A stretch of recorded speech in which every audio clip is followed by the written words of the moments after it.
10th class get together. 10th తర్వాత ఎన్ని కాలేజ్లైనా మనం మారుండొచ్చు, ఎంతమంది ఫ్రెండ్స్ అయినా కలిసి ఉండొచ్చు, కానీ స్కూల్లో 10th క్లాస్మేట్స్ ఫ్రెండ్స్ మాత్రం ప్రత్యేకం. 10th గెట్ టుగెదర్ చేసుకున్న మన జూనియర్స్ ని చూసి మీరే బెస్ట్ రా, మాకు ఇంకా అదృష్టం ఇంకా రాలేదు అనుకుంటాం. కానీ ఆఖరికి గెట్ టుగెదర్ రోజు వచ్చినప్పుడు ఎన్నో ఇయర్స్ మనం చిన్నప్పుడు కలిసి చదువుకున్న క్లాస్మేట్స్ ని, ఫ్రెండ్స్ ని, మన టీచర్స్ తో మన స్కూల్లో మొదటిసారి మన 10th అయిపోయాక కలవడానికి చూసిన వెయిటింగ్ ఈ రోజుతో పూర్తవుతుంది అన్న ఫీలింగ్ నిజంగా కొలవలేని సంతోషంతో సమానమే కదా. అక్కడికి వస్తున్న ఒక్కొక్కరిని చూస్తుంటే లోపల నుండి సంతోషం, కళ్ళల్లో నుండి నీళ్లు రెండూ తన్నుకుంటూ వచ్చేస్తాయి. ఎంత సోషల్ మీడియాలో, వాట్సాప్ లో హాయ్లు బాయ్లు చెప్పుకున్నా ఆ రోజు కలిసినప్పుడు ఎలా ఉన్నావు, చాలా రోజులు అయిపోయింది చూసి, ఇంకా అప్పట్లానే ఉన్నావు తెలుసా అనే పలకరింపుల్లో ఉండే ఆప్యాయత వేరు. కొందరు ఇంకా హైయర్ స్టడీస్ చేస్తుంటారు, కొందరు కెరీర్ సెట్ చేసుకోవడంలో బిజీగా ఉంటారు, కొందరు జాబ్స్ చేస్తుంటారు, కొందరికి పెళ్ళైపోతుంది, ఇంకొందరికి చిన్న చిన్న పిల్లలు.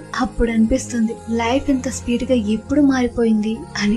మాట్లాడిన వాళ్ళు మాట్లాడినట్టుగానే, వింటున్న వాళ్ళు వింటున్నట్టుగానే ఉంటూ ఆ రోజు స్కూల్ జ్ఞాపకాలు మళ్ళీ గుర్తు తెచ్చుకుని మళ్ళీ వెళ్ళిపోయే అప్పుడు ఇంకొన్ని జ్ఞాపకాలు మనతో తీసుకువెళ్తుంటాం. చూసుకున్నప్పుడల్లా కాస్త నవ్వుకోవడానికి, ఏడవడానికి మరికొన్ని ఫోటోలు తోడవుతాయి. మళ్ళీ మన 10th క్లాస్ వాళ్ళందరినీ ఒక్కచోట చూసినప్పుడు వచ్చే ఆనందం, సంతోషం, ఎక్సైట్మెంట్ ఇవన్నీ మాటలో చెప్పలేనివి. ఏమంటారు?